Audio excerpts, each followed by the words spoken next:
What is the best sleeping posture for neck, for back, for hips, for all the joints in the body? Science जो कहती है कि mother's womb में जैसे बच्चा होता है, Hmm. That is the ideal, Okay. But it is not necessary that it works for all, Okay. Right? Because उस टाइम पे जब बच्चा माँ के पेट में हो रहा होता है, वो एक स्लाइट लेटरल साइड में और स्लाइट कर्व्ड हो रहा होता है। But Hmm. मैं पर्सनली जैसे सोता हूँ, मैं बिल्कुल स्ट्रेट सो रहा होता हूँ और मैं एक बेड पे अकेला सोता हूँ। मैं किसी को नहीं चाहता हूँ कि मेरी स्लीप या मेरी एरिया में सोने वाले में कोई आए। बट अगर किसी को नी पेन है, उसको अगर अपने घुटने के नीचे थोड़ा तकिया लगा लेंगे तो there is nothing wrong in it, ताकि नी स्लाइट फ्लेक्स रहे, है ना? क्योंकि अगर Hmm. नीज पूरे स्ट्रेट रहेंगे तो जैसे जो जॉइंट डीजनरेटेड है वो आपस में टकराएंगे तो जॉइंट पेन होगा सुबह उठते ही या रात भर भी होगा। अगर नीज स्लाइट बेंड होंगे तकिया लगाए तो जॉइंट खुला रहेगा, तो आपस में जॉइंट नहीं टकराएंगे तो अच्छा। उससे पेन नहीं होगा। अब हम बात करते हैं सर्जरीज की। पहले तो ये बताइए कि सर्जरी की जरूरत पड़ती कब है? तो अगर पेन अनबेरेबल है, हम्म। रोज-रोज पेन हो रहा है, कोई भी काम करने से पहले सोचना पड़ रहा है। फिर दूसरा, जब मेनिस्कस टेयर होता है, घुटने अटक जाते हैं, लॉकिंग हो जाती है अच्छा। ना? फिर दूसरा, लिगामेंट जब टूट जाते हैं तो इनस्टेबल हो जाते हैं। जैसे अगर आप हम्म। देखेंगे हमारी जो शरीर है, हड्डी पे हड्डी, पर इन हड्डियों के आस-पास सॉफ्ट टिश्यूज़ हैं या हम्म। लिगामेंट्स हैं, जो इनको प्रॉपर मोबिलिटी प्रोवाइड करती है। अगर यही नहीं रहेंगे, तो जॉइंट निकल के भागते हैं।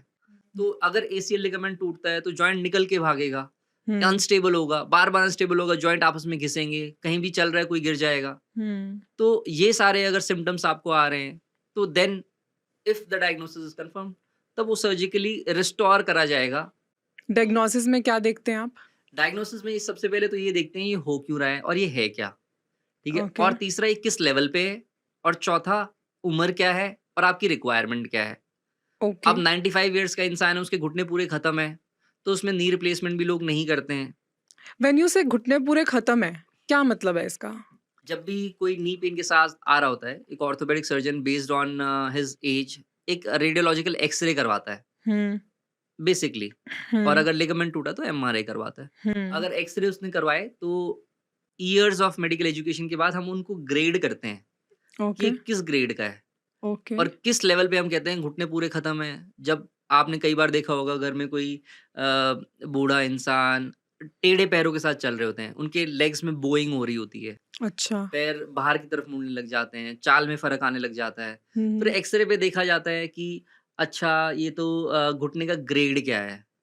ठीक है, जब ग्रेड 4 से ऊपर होते हैं, तो हम कहते हैं यार अब ये मतलब इसमें एक ही ऑप्शन बचा हुआ है कि इनका नी रिप्लेसमेंट करा जाए या लिगामेंट रिपेयरिंग करा जाए, तभी ये जाके सही होंगे। तो उस टर्म में हम कहते हैं यार ये तो खत्म है घुटने। ये एज के साथ होते ही होते हैं, श्योर शॉट नहीं है कि होते ही होते बट हैं, मोस्टली बट हाई चांसेस हैं कि हाई चांसेस है। ऑस्टियोआर्थराइटिस, बिकॉज़ भारत में बहुत फैल रहा है ओके। और Indians are very much prone to develop osteoarthritis या नी लिगामेंट इंजरीज़, तो किसी को भी हो सकता है। और इसमें कई लोग दोष पे घुस जाते हैं, अपने आप को दोष देते हैं कि मेरे साथ ही क्यों हो रहा है। It is hmm. Widely present phenomena, किसी हम्म। को भी हो सकता है और 4 में से हर 1 पुरुष को और हर 2 में से 1 महिला को knee pain over the age of 50 years हो रहा है। क्या होता है एक नी रिप्लेसमेंट सर्जरी में?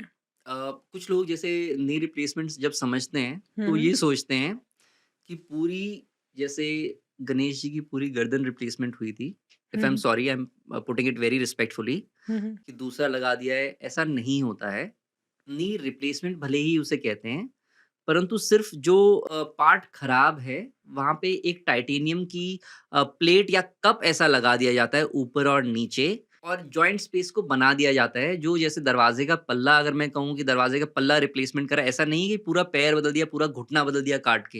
हम्म। नहीं, सिर्फ़ रीसरफेसिंग या नी रिप्लेसमेंट, जैसे घोड़े के पैर में नाल बदलते हैं या वो लोहे का कुछ लगाते हैं, टाइटेनियम कप या टाइटेनियम प्लेट ऊपर या नीचे, हम्म। जिससे उसमें पेन होना बंद हो जाता है, जॉइंट मोबिलिटी रिस्टोर हो जाती है और वो वेट बेयर करने लग जाता है। तो आप कह रहे हो कुछ एक एडिशनल छोटा सा पार्ट लगाते हैं जी, जिससे सपोर्ट मिल जैसे जाता है। आपका नी जॉइंट है, जैसे हम्म। अगर ये पूरा खत्म हो गया है, मतलब इसमें ऑस्टियोआर्थराइटिस है ऊपर और नीचे, तो इसका जो डिज़ीज़ पार्ट है, इसको रीसरफेस कर दिया जाता है, मतलब उस हम्म। डिज़ीज़ पार्ट को हटा दिया जाता है और यहाँ पे ऊपर और नीचे जो फीमोरल कंपोनेंट और टिबियल कंपोनेंट और बीच में एक पॉली लगा देते हैं, जिससे हम्म। उसमें प्रॉपर जॉइंट रिस्टोर हो जाता है। जो नेचुरल तरीके से जैसा हमारा जॉइंट होता है वैसे बन जाता है। क्या प्रोसीजर होता है इस पूरी सर्जरी का? पहले तो नी को एक्सपोज़ करा जाता है सुपरफिशियली, जो स्किन, सॉफ्ट टिश्यूज़, लिगामेंट्स हैं उनको एक्सपोज़ करा जाता है। ओके, फिर नी जॉइंट को प्रिपेयर करा जाता है। ओके। मतलब वो जो डिज़ीज़ पार्ट है उसको रिमूव करा जाता है, ऑस्टियोफाइट्स को। फिर उसका साइज़ लिया जाता है। जैसे आपके फुटवियर का साइज़ है, हुँ, हुँ। तो किसकी नी का कितना साइज़ आया स्पेसिफिकली, फिर वही इम्प्लांट लगाया जाता है। वही फीमर अच्छा, में, वही टिबिया में, सो दैट प्रॉपर वेट आए, साइज़ ओवर बड़ा ना हो, छोटा ना हो। क्या मटेरियल का बना होता है ये पीस, ये part? It comes in lot of things, most commonly that is being used is titanium आज के टाइम पे। टाइटेनियम। जी। ओके। एंड ये लॉन्ग लास्टिंग होता है? It is yes very long lasting. एक लाइफ में एक ही नी रिप्लेसमेंट की ज़रूरत पड़ती है। एवरेज 25 टू 30 इयर्स ये चलता है।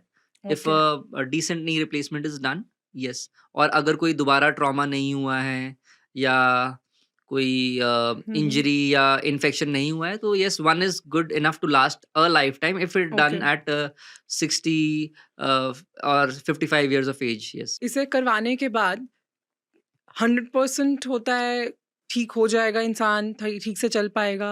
इसका Knee replacement is one of the most successful surgeries of earth. Knee replacement या नी की कोई भी सर्जरी आप ले लें, एसीएल मेनिस्कस भी ले लें, तो 100% आई वोंट से, बिकॉज़ 100% तो कुछ भी नहीं है, ठीक है? बट 99.99% से भी ज़्यादा हुँ, सक्सेस रेट मैं कहूँगा।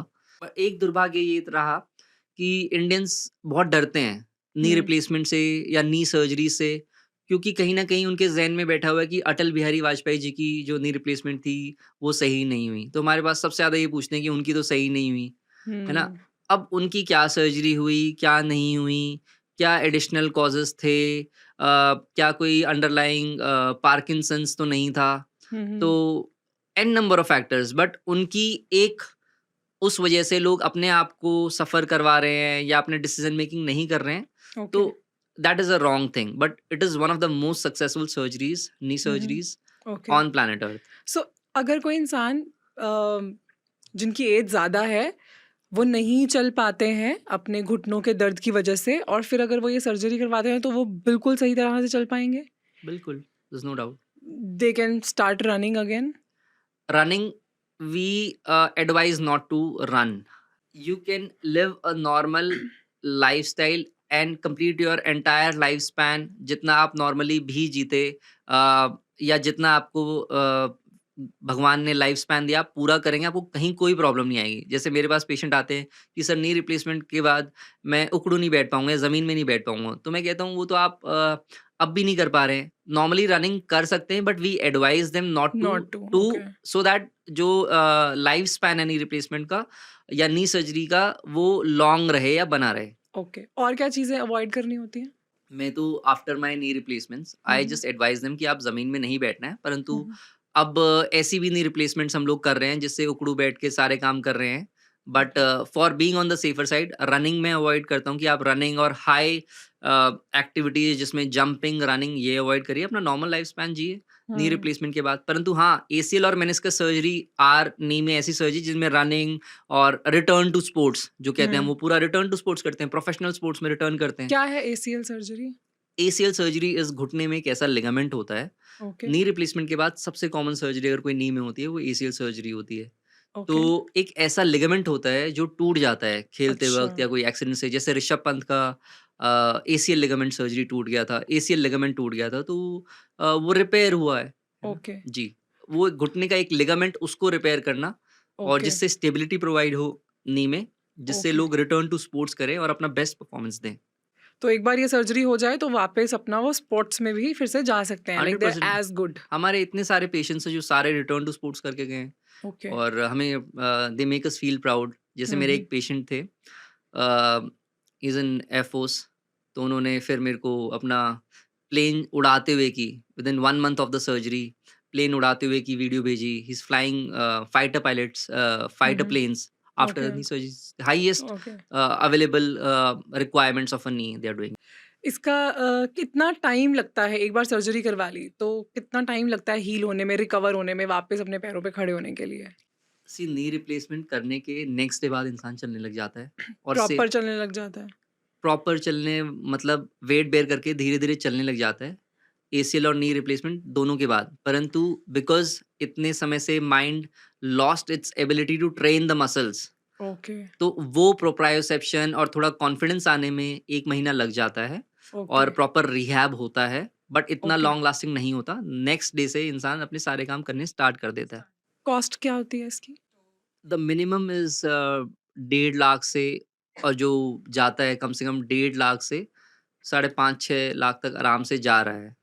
अच्छा, हाँ, 1.5 लाख से 5.5-6 लाख तक। आराम से जा रहा है ये। Okay, okay. In depends on the hospital कहाँ है, कैसा हॉस्पिटल है, किस लोकेलिटी में, डॉक्टर कौन है। ये मेडिकल इंश्योरेंस में कवर्ड होती है? 100%। मैं बहुत सारे डॉक्टर्स के साथ बैठती हूँ, बातें करती हूँ और मेरा एक फ़ेवरेट टॉपिक होता है उनसे ये जानना कि फ्यूचर क्या है? इस फ़ील्ड में क्या नई एडवांसमेंट्स आ रही हैं या इतना इतना कुछ एआई, रोबोटिक्स कितना कुछ है अभी हमारे पास, तो किस तरह से हम इसको मिनिमली इन्वेसिव तरह से ट्रीट कर सकते हैं कि कम से कम परेशानी हो, कम से कम पेन हो और कम से कम डाउन टाइम हो और जल्दी से जल्दी रिकवरी हो? 90% तो अभी कन्वेंशनल ही हो रही हैं ओके, और 10% रोबोटिक हो रही हैं। ओके। बट देन आगे चल के in next few years robotic और ज़्यादा बढ़ जाएँगी। हम रोबोटिक कर रहे हैं, परंतु हर ऑर्थोपेडिक कॉन्फ्रेंस पे यही सवाल हो रहा होता है, जो रोबोटिक कर रहे होते हैं और जो रोबोटिक नहीं कर रहे होते हैं। हुँ, तो हुँ। एक ऑर्थोपेडिक सर्जन ने एक एग्ज़ाम्पल भी दिया, जिसमें ताजमहल की फ़ोटो लगाई।